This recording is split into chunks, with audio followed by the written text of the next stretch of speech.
किसी की नजर मुझ पर पड़े ना पड़े, प्रभु की नजर का हुआ है असर। ओम शांति। 13 दिसंबर 2024। बाबा के महावाक्य। मीठे बच्चे, अपने लक्ष्य और लक्ष्य दाता बाप को याद करो तो दैवी गुण आ जाएंगे। किसी को दुख देना, ग्लानि करना, यह सब आसुरी लक्षण है। प्रश्न: बाप का तुम बच्चों से बहुत ऊंचा प्यार है, उसकी निशानी क्या है? उत्तर: बाप की जो मीठी मीठी शिक्षाएं मिलती हैं, यह शिक्षाएं देना ही उनके ऊंचे प्यार की निशानी है। बाप की पहली शिक्षा है, मीठे बच्चे, श्रीमत के बिगर कोई उल्टा सुल्टा काम नहीं करना।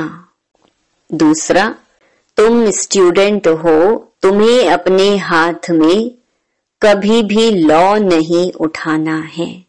तुम अपने मुख से सदैव रतन निकालो, पत्थर नहीं।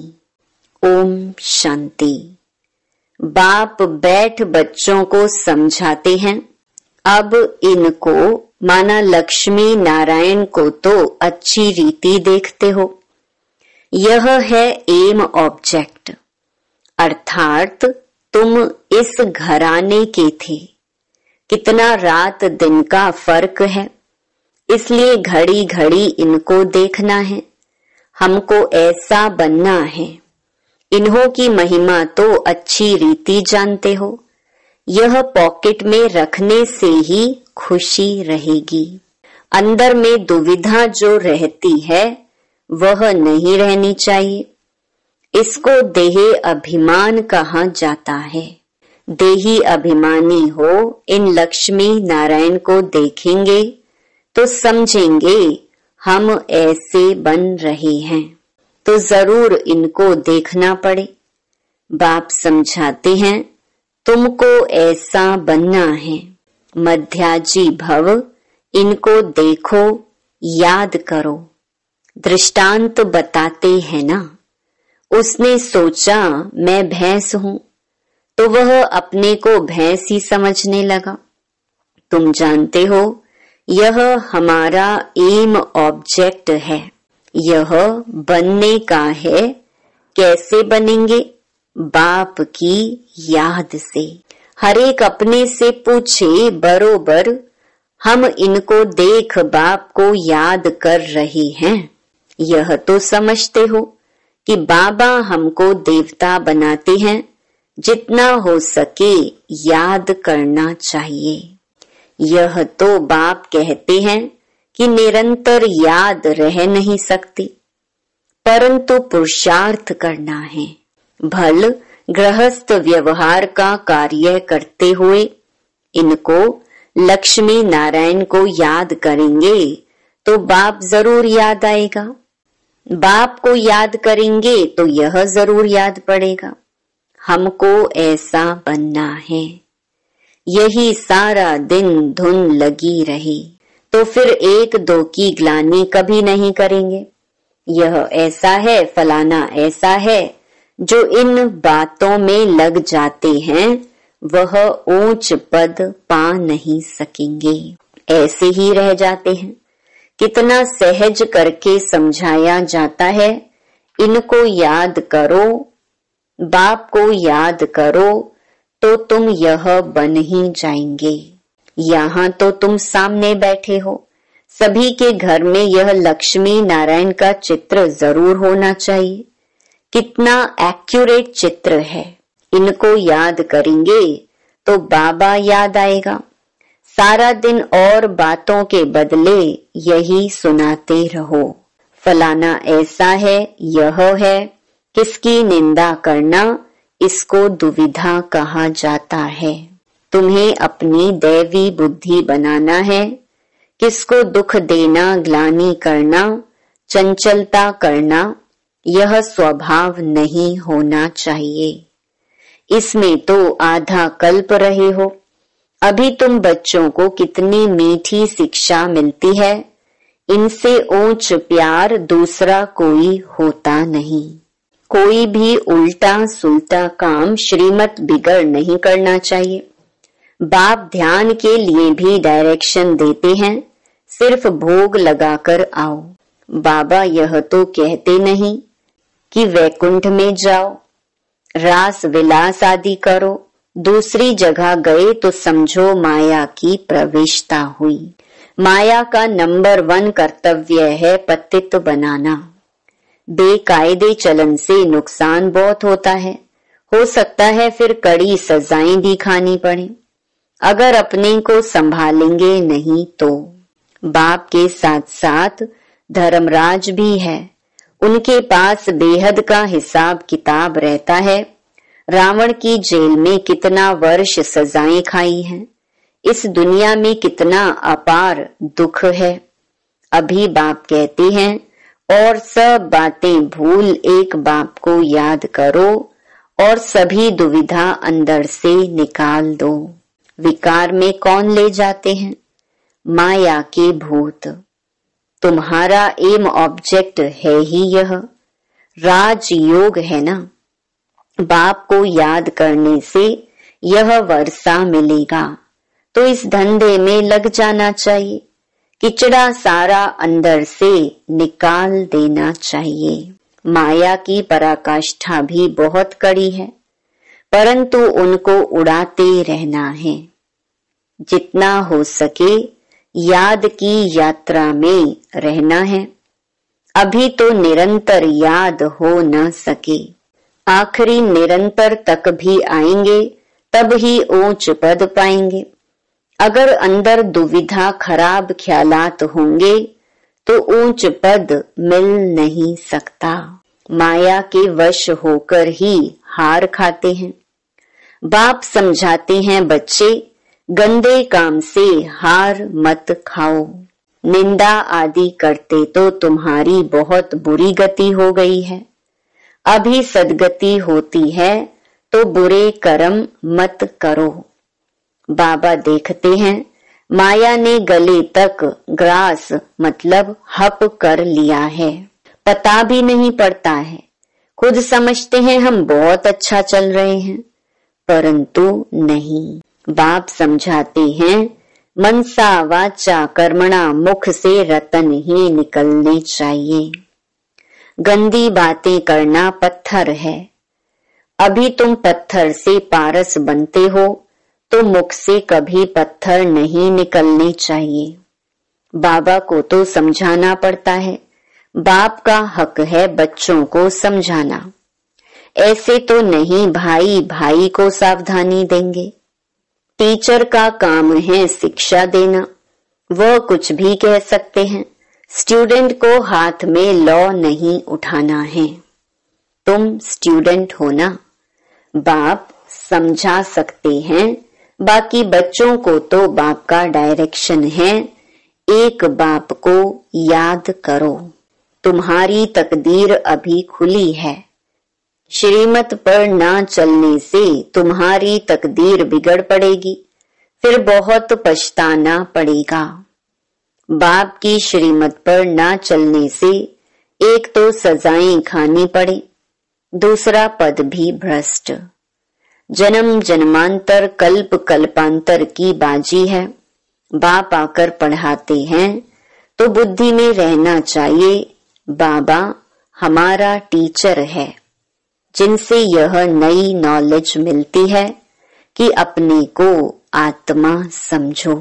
आत्माएं और परमात्मा का मेला कहाँ जाता है ना। 5000 वर्ष बाद मिलेंगे। इसमें जितना वर्षा लेना चाहो ले सकते हो, नहीं तो बहुत बहुत पछताएंगे, रोएंगे। सब साक्षात्कार हो जाएगा। स्कूल में बच्चे ट्रांसफर होते हैं तो पिछाड़ी में बैठने वालों को सभी देखते हैं। यहाँ भी ट्रांसफर होते हैं। तुम जानते हो यहाँ शरीर छोड़कर फिर जाए, सतयुग में प्रिंस के कॉलेज में भाषा सीखेंगे। वहां की भाषा तो सभी को पढ़नी पड़ती है, मदर लैंग्वेज। बहुतों में पूरा ज्ञान नहीं है, फिर पढ़ते भी नहीं है रेगुलर। 1-2 बार मिस किया तो आदत पड़ जाती है मिस करने की।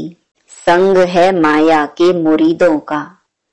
शिव बाबा के मुरीद थोड़े हैं, बाकी सब हैं माया के मुरीद। तुम शिव बाबा के मुरीद बनते हो तो माया सहन नहीं कर सकती है, इसलिए संभाल बहुत करनी चाहिए। छी छी गंदे मनुष्यों से बड़ी संभाल रखनी है। हंस और बगुले है ना। बाबा ने रात को भी शिक्षा दी है। सारा दिन कोई ना कोई की निंदा करना, पर चिंतन करना, इनको कोई दैवी गुण नहीं कहा जाता है। देवताएं ऐसा काम नहीं करते हैं। बाप कहते हैं बाप और वर्षे को याद करो, फिर भी निंदा करते रहते हैं। निंदा तो जन्म जन्मांतर करते आए हो। दुविधा अंदर रहती ही है। यह भी अंदर मारा मारी है। मुफ्त अपना खून करते हैं, बहुतों को घाटा डालते हैं। फलाना ऐसा है, इसमें तुम्हारा क्या जाता है। सबका सहायक एक बाप है। अभी तो श्रीमत पर चलना है। मनुष्य मत तो बड़ा गंदा बना देती है। 1-2 की ग्लानि करते रहते हैं। ग्लानि करना यह है माया का भूत। यह है ही पतित दुनिया। तुम समझते हो कि हम अभी पतित से पावन बन रहे हैं, तो यह बड़ी खराबियां हैं। समझाया जाता है आज से अपना कान पकड़ना चाहिए, कभी ऐसा कर्म नहीं करेंगे। कुछ भी अगर देखते हो तो बाबा को रिपोर्ट करनी चाहिए। तुम्हारा क्या जाता है। तुम 1-2 की ग्लानि क्यों करते हो। बाप सुनता तो सब कुछ है ना। बाप ने कानों और आंखों का लोन लिया है ना। बाप भी देखते हैं तो यह दादा भी देखते हैं। चलन वातावरण तो कोई कोई का बिल्कुल ही बेकायदे चलता है। जिनका बाप नहीं होता है उनको छोरा कहा जाता है। वह अपने बाप को भी नहीं जानते, याद भी नहीं करते हैं। सुधरने बदले और ही बिगड़ते हैं, इसलिए अपना ही पद गंवाते हैं। श्रीमत पर नहीं चलते तो छोरे हैं। माँ बाप की श्रीमत पर नहीं चलते हैं। त्वमेव माताश्च पिता त्वमेव। बंधु आदि भी बनते हैं, परंतु ग्रेट ग्रेट ग्रैंडफादर ही नहीं तो मदर फिर कहां से होगी। इतनी भी बुद्धि नहीं। माया बुद्धि एकदम फेर देती है। बेहद के बाप की आज्ञा नहीं मानते हैं तो दंड पड़ जाता है। जरा भी सदगति नहीं होती है। बाप देखते हैं तो कहेंगे ना, इनकी क्या बुरी गति होगी। यह तो टांगर अक के फूल हैं, जिसको कोई भी पसंद नहीं करता है। तो सुधरना चाहिए ना, नहीं तो पद भ्रष्ट हो जाएंगे। जन्म जन्मांतर के लिए घाटा पड़ जाएगा। परंतु देह अभिमानियों की बुद्धि में बैठता ही नहीं। आत्म अभिमानी ही बाप से लव कर सकते हैं। बलिहार जाना कोई मासी का घर नहीं है। बड़े बड़े आदमी बलिहार तो जा ना सके, वह बलिहार जाने का अर्थ भी नहीं समझते हैं। हृदय विदीर्ण होता है।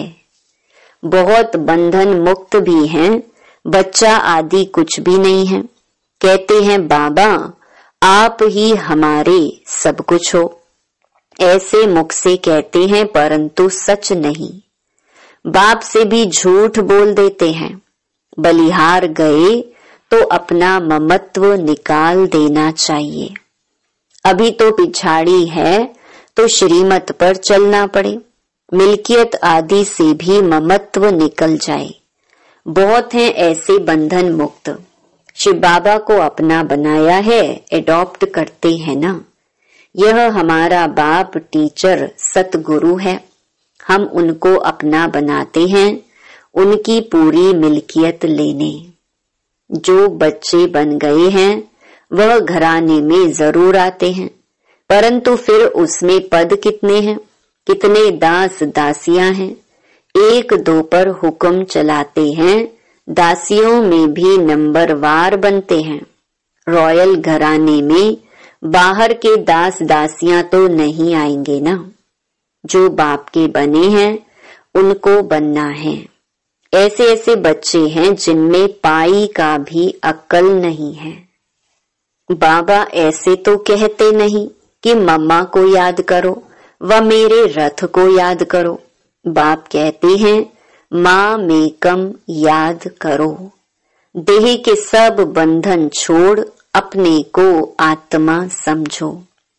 बाप समझाते हैं कि प्रीत रखनी है तो एक से रखो, तब बेड़ा पार होगा। बाप के डायरेक्शन पर चलो। मोहजीत राजा की कथा भी है ना। पहले नंबर में है बच्चे। बच्चा तो मिल्कियत का मालिक बनेगा, स्त्री तो हाफ पार्टनर है। बच्चा तो फुल मालिक बन जाता है तो बुद्धि उस तरफ जाती है। बाबा को फुल मालिक बनाएंगे तो यह सब कुछ तुमको दे देंगे। लेन देन की बात ही नहीं, यह तो समझ की बात है। भल तुम सुनते हो फिर दूसरे दिन सब भूल जाता है। बुद्धि में रहेगा तो दूसरों को भी समझा सकेंगे। बाप को याद करने से तुम स्वर्ग के मालिक बनेंगे। यह तो बहुत सहज है। मुख चलाते रहो, एम ऑब्जेक्ट बताते रहो। विशाल बुद्धि तो झट समझेंगे। अंत में यह चित्र आदि ही काम आएंगे। इसमें सारा ज्ञान भरा हुआ है। लक्ष्मी नारायण और राधे कृष्ण का आपस में क्या संबंध है, यह कोई नहीं जानते। लक्ष्मी नारायण तो जरूर पहले प्रिंस होंगे। बेगर टू प्रिंस है ना। बेगर टू किंग नहीं कहा जाता, प्रिंस के बाद ही किंग बनते हैं। यह तो बहुत ही सहज है, परंतु माया कोई को पकड़ लेती है। किसकी निंदा करना, ग्लानि करना, यह तो बहुतों की आदत है और तो कोई काम है ही नहीं। बाप को कभी याद नहीं करेंगे, एक दो की ग्लानि का धंधा ही करते हैं। यह है माया का पाठ। बाप का पाठ तो बिल्कुल ही सीधा है। पिछाड़ी में यह सन्यासी आदि जागेंगे, कहेंगे कि ज्ञान है तो इन बीके में है। कुमार कुमारियां तो पवित्र होते हैं, प्रजापिता ब्रह्मा के बच्चे हैं। हमारे में कोई खराब ख्याल भी नहीं आना चाहिए। बहुतों को अभी भी खराब ख्यालात आते हैं, फिर इसकी सजा भी बहुत कड़ी है। बाप समझाते तो बहुत हैं। अगर कुछ चाल तुम्हारी फिर खराब देखी तो यहाँ रह नहीं सकेंगे। थोड़ी सजा भी देनी होती है। तुम लायक नहीं हो, बाप को ठगते हो। तुम बाप को याद कर नहीं सकेंगे। अवस्था सारी गिर जाती है। अवस्था गिरना ही सजा है। श्रीमत पर ना चलने से अपना पद भ्रष्ट कर देते हैं।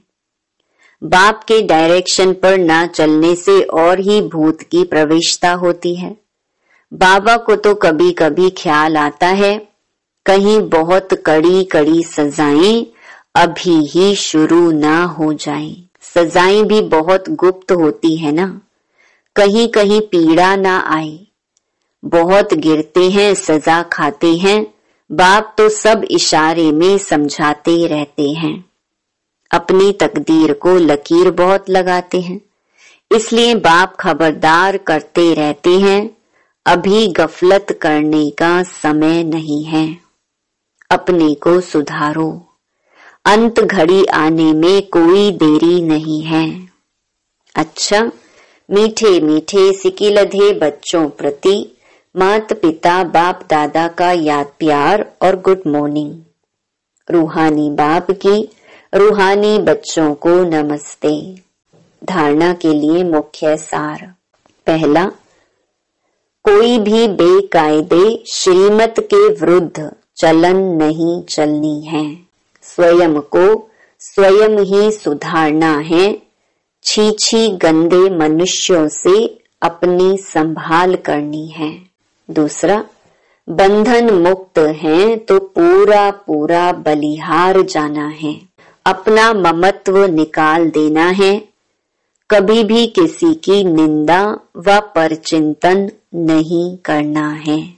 गंदे खराब ख्यालातों से स्वयं को मुक्त रखना है। वरदान, समर्थ स्थिति का स्विच ऑन कर व्यर्थ के अंधकार को समाप्त करने वाले अव्यक्त फरिश्ता भव। जैसे स्थूल लाइट का स्विच ऑन करने से अंधकार समाप्त हो जाता है, ऐसे समर्थ स्थिति है स्विच।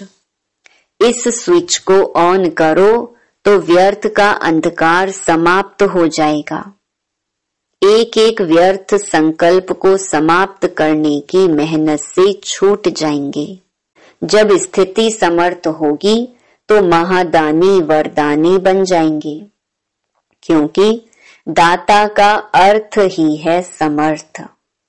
समर्थ ही दे सकता है, और जहां समर्थ है वहां व्यर्थ खत्म हो जाता है।